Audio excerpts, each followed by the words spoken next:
Gadis itu pergi berkemah sendirian, memamerkan sosok seksinya. Tiba-tiba seorang pria aneh datang dari belakang. Kemunculan pria itu membuat Hisun terkejut. Pria ini bertanya apakah dia berkemah sendirian. Hisun mengangguk secara refleks. Dia segera merasa bahwa dia telah melakukan kesalahan. Melihat pria ini memasang wajah yang agak menyedihkan. Dia dengan cepat menutupi dirinya dengan mantelnya. Dia ketakutan dan bergegas ke tenda. Berkata pada diri sendiri orang ini tidak akan menjadi orang jahat. Ketika membuka tenda untuk melihat apakah pria itu masih ada. Tapi orang itu tidak pernah pergi jauh. Dan kembali menatapnya. Dia sangat takut sehingga dia buru-buru membuka resleting tenda lagi. Tiba-tiba, ponsel Hisun menerima pesan. Dikatakan bahwa seorang penjahat keluar dari penjara pada jam 5 sore. Tahanan ini sangat berbahaya. Membunuh 36 gadis. Apalagi dia melarikan diri ke gunung ini. Hisun yang ketakutan tiba-tiba merasa semakin takut. Dia berpikir, mungkin orang di luar. Dia membuka tenda lagi. Pria itu masih di luar. Dalam benak Hisun, ada banyak sekali pertanyaan tentang apa yang harus dilakukan. Detik berikutnya, langkah kaki mendekat. Pria itu datang dengan kapak. Tanya, apa tenda Hisun sudah diperbaiki? Hisun bilang dia sudah diperbaiki. Tapi pria itu mengatakan di luar berangin. Bersikeras memperbaiki tenda untuk Hisun. Dengarkan palu di luar. Hisun gemetar ketakutan. Pria ini berbalik setelah dia selesai memalu. Dia memotong beberapa kayu bakar dengan kapak. Buat api di tempat dan panggang perut babi. Hisun tidak tahan lagi. Jantung tergantung terbalik. Bagaimana dia bisa tidur malam ini? Dia dengan cepat mengemasi tenda dan hendak pergi. Pria itu bertanya apakah dia akan pergi. Hisun berbohong bahwa pacarnya akan datang untuk menemukannya. Setelah Hisun selesai berkemas, dia mengambil 2 langkah. Dihentikan oleh bocah itu. Dia berjalan mendekat dan menyerahkan sepotong daging kepada Hisun. Mengatakan itu berbahaya untuk pergi di jalan pada malam hari. Tanya Hisun untuk mengisi kembali energinya. Hisun dengan cepat menolak. Tapi sikap pemuda itu sangat tegas. Masih memasukkan daging ke mulutnya. Menandakan bahwa dia membuka mulutnya. Melihat itu, Hisun hanya bisa menggigit dan makan. Dia hanya ingin cepat pergi dari sini. Setelah keluar dari garis pandang anak laki-laki itu, Hisun segera memuntahkan dagingnya. Dia dengan cepat berlari menuruni gunung. Tiba-tiba terdengar suara gaduh di sebelah. Melihat lebih dekat, Hisun menemukan seorang pria yang terlihat sangat mesum. Dia panik dan berteriak. Dia memutar kepalanya untuk melihat ke belakang. Tapi itu hanya kambing gunung. Sepertinya dia terlalu stres. Hisun terus berjalan menuruni gunung. Melihat 2 gadis naik gunung. Setelah bertanya, baru tahu bahwa mereka juga datang ke perkemahan. Hisun berpikir sudah sangat larut. Tidak aman turun gunung sendirian. Begitu memanggil mereka kembali. Mengatakan dia ingin bergabung dengan mereka. Memiliki 2 orang lagi seharusnya tidak berbahaya lagi. Di sini, pria itu sedang bercukur dengan gembira. Berbalik, 3 wanita cantik muncul. Pria muda itu melambaikan tangannya. Saat kedua orang itu melihat keindahannya, mereka langsung berseri-seri. Sun Hisun mulai mendirikan tenda lagi. Pria itu tersenyum. Kemudian dia mengeluarkan pisau sakunya dan mengotak-atiknya. Seorang gadis berambut keriting melihat pemandangan ini. Kemudian Hisun merangkak ke dalam tenda sendirian. 2 gadis aktif mencari pria untuk curhat. Gadis berambut keriting itu mengulurkan ponselnya dan memintanya untuk mengambil gambar. Anak laki-laki itu tidak bisa menolak. Hanya bisa membantu mereka mengambil gambar. Setelah syuting, dia akan pergi. Ditahan oleh gadis berambut keriting. Dia berkata bahwa dia juga ingin mengambil fotonya. Jadi saya mengulurkan tangan dan meminta telepon orang itu. Pria itu tersenyum. Dan memberinya HP. Setelah menembak, gadis itu mengembalikan HP. Tapi sengaja melemparkannya ke Anglo. Pria itu sedih mengangkat telepon. iPhone 14 Pro Max berlapis emas saya baru saja membelinya. Gadis itu berpura-pura meminta maaf. Tapi mulutnya tersenyum dengan 10 gigi. Pada tengah malam, pemuda itu memperingati telepon baru yang dibelinya. Minum sendirian untuk bersantai. Dua gadis tiba-tiba berjalan ke arahnya. Gadis pirang itu dengan sengaja mengambil pisau anak laki-laki itu dan melemparkannya jauh-jauh. Selamat melompat dan melompat. Pria ini marah pergi untuk mengambilnya. Setelah itu, kedua gadis itu meminta untuk meminjam pisau anak laki-laki itu. Bocah itu menolak keras. Ponsel baru saya rusak oleh mereka. Apakah Anda bahkan ingin mematahkan pisau yang dia cintai kali ini? Tapi gadis itu bersikeras meminta pisaunya. Jadi keduanya berdebat. Gadis itu dengan sengaja melemparkan sekantong permen ke tanah. Katakanlah pria itu menghancurkan permennya. Hisun mendengar suara itu dan keluar dari tenda. Pria ini tidak tahan lagi. Jadi mendorong si pirang. Tak disangka, gadis berambut ikal itu mengayunkan kapaknya. Memotong kaki anak laki-laki itu. Adegan ini membuat Hisun berteriak panik. Pria itu hanya mendorong gadis itu dengan ringan. Temannya segera menebasnya dengan kapak. Kapak itu langsung mengenai paha pria itu. Gadis berambut keriting itu tidak merasa bersalah. Berdiri mengejeknya. Pria itu sangat kesakitan sehingga dia tidak bisa berhenti menangis. Hisun melihat itu, dengan cepat mengeluarkan ponselnya untuk memanggil polisi. Tanpa diduga si pirang berbalik dan menyambar ponselnya.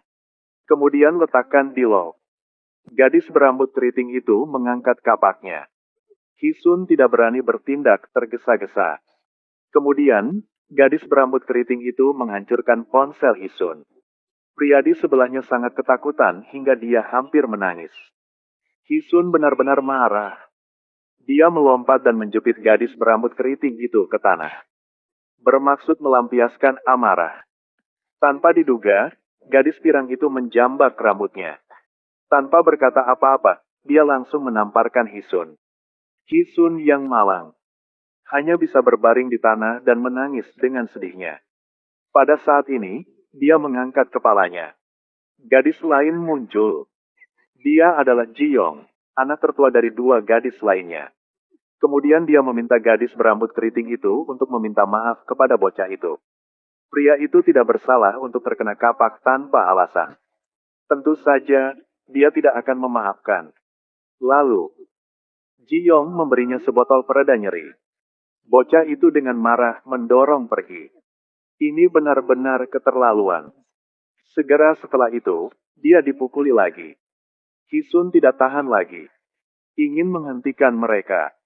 Akibatnya, gadis pirang itu menjambak rambutnya dan membuangnya. Jiyong berjalan mendekat dan berkata pada Hisun, "Duduklah dengan patuh dan jangan meninggikan suaramu." Ternyata Jiyong dan pria itu juga saling kenal selama perjalanan berkemah. Tapi dia meninggalkannya setelah keduanya menjalin hubungan. Jiyong bertanya mengapa Hisun berkemah sendirian. Memakai riasan dan memakai celana ketat. Gadis pirang itu maju dan berkata, "Apakah untuk merayu laki-laki?" Setelah mengatakan itu, dia bergegas untuk mencium Hisun. Hisun tidak pernah menyangka dia seorang lesbian. Jadi dia menamparkan gadis pirang itu sekali. Kemudian pria itu berkata dia ingin buang air. Gadis pirang itu juga sangat bijaksana. Melemparkan cangkir kertas untuk dia tangani di tempat. Pria itu tidak punya pilihan.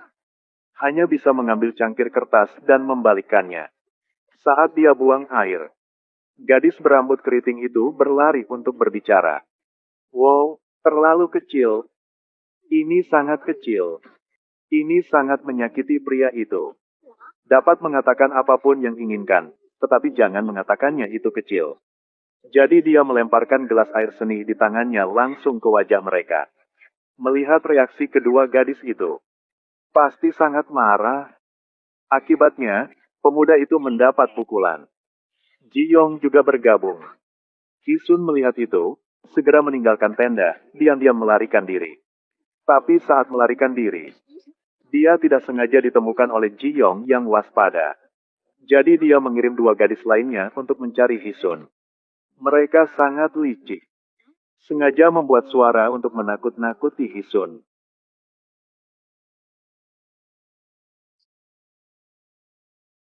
Pria di sisi ini diikat oleh Ji Yong. Dia mengeluarkan ponselnya untuk merekam. Memaksa pria itu untuk mengakui bahwa dia adalah tahanan yang membunuh 36 gadis dan lari ke atas gunung ini. Tapi pria ini yang hanya sekali meninggalkannya. Tidak pernah melakukan kejahatan. Bukankah itu memfitnah? Namun dalam menghadapi ancaman, dia tetap mengaku bersalah. Setelah syuting, Ji Yong tampak berubah menjadi orang yang berbeda. Melangkah maju dan meremas leher.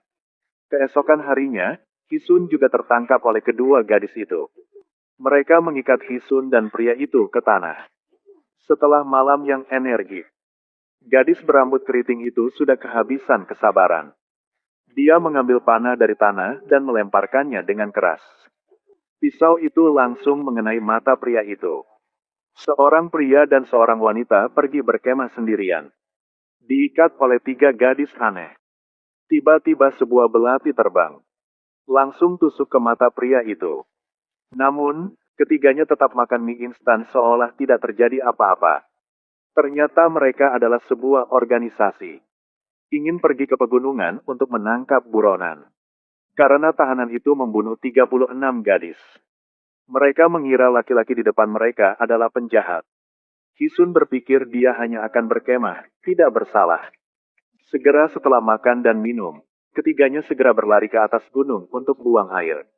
Hisun mengambil kesempatan ini untuk melompati api. Gunakan kursi untuk melepaskan diri. Kemudian dia pergi untuk memeriksa. Menemukan pria itu masih hidup. Dia meminta Hisun turun gunung untuk mencari bantuan. Tidak usah khawatir tentang dia. Dan dia sendiri merangkak ke dalam tenda dan bersiap untuk mencabut pisaunya dengan tangan kosong. Hisun mendengarkan pria itu. Segera berlari menuruni gunung. Tiba-tiba dia berhenti. Karena selalu merasa ada seseorang di belakang. Dia mengambil beberapa langkah dan kemudian tidak bisa berjalan lagi. Jadi menemukan batu untuk duduk istirahat. Tiba-tiba, dia mendengar sesuatu dari rerumputan. Melihat sekeliling dan tidak menemukan apapun. Begitu dia merasa lega. Memutar kepalanya, dia melihat seorang pria berseragam penjara. Hisun menyadari bahwa dia adalah berandalan yang sebenarnya. Melihat gadis cantik itu, pria itu tersenyum kecut. Langsung melompat ke Hisun. Untungnya, Hisun dengan cepat mengelak ke samping. Lolos dari serangannya. Hisun berlari menuruni gunung. Tapi pria itu masih mengikuti dari dekat. Dia terluka dan tidak bisa melarikan diri dari buronan. Yang membuatnya semakin putus asa adalah gerbang besi menghalangi jalannya. Dia hendak mendaki, tapi kakinya terluka. Sayangnya jatuh. Pada titik ini, penjahat telah tiba. Melihat Hisun begitu cantik, dia terus bersiul. Pada saat yang menentukan, suara klakson mobil tiba-tiba terdengar. Menyebabkan penjahat melarikan diri dengan cepat. Ternyata, Ji Yong mengetahui bahwa Hisun telah melarikan diri. Jadi mengendarai kendaraan untuk mengejar. Setelah itu, dia terus mencuci otak Hisun. Katakan bahwa tidak ada pria baik di dunia ini. Di sisi ini, pria itu pingsan setelah mencabut pisaunya. Si pirang memasukkannya ke dalam kantong tidurnya.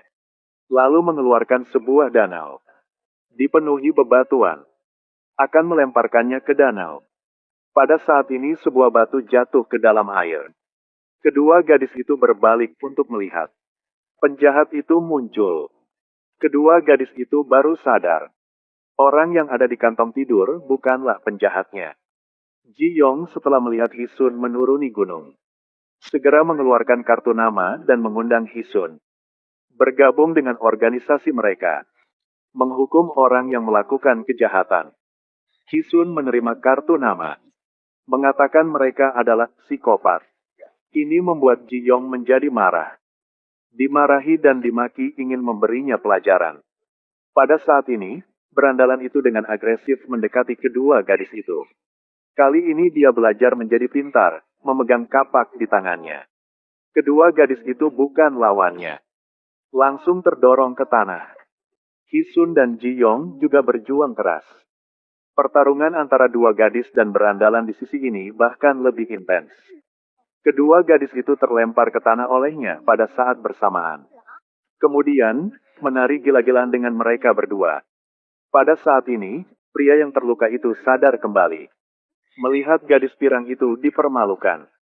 Dia mengeluarkan belatinya. Di saat yang sama, Hisun sama sekali tidak mampu melawan Ji Yong. Dia dicekik olehnya, tidak bisa bergerak. Momen penting. Hisun mencapai batu di sampingnya. Pukul dia. Di sisi ini, pelaku ditikam di bagian belakang leher oleh anak laki-laki tersebut. Penjahat itu berdiri dengan goyah. Langsung jatuh ke danau. Lucunya, kedua gadis itu diselamatkan oleh pria yang disiksa sendiri. Segera setelah Hisun pergi, Ji Yong menarik kakinya lagi. Hisun juga mengabaikannya. Ingin memberinya beberapa pukulan. Dia akhirnya menyerah. Film selesai di sini.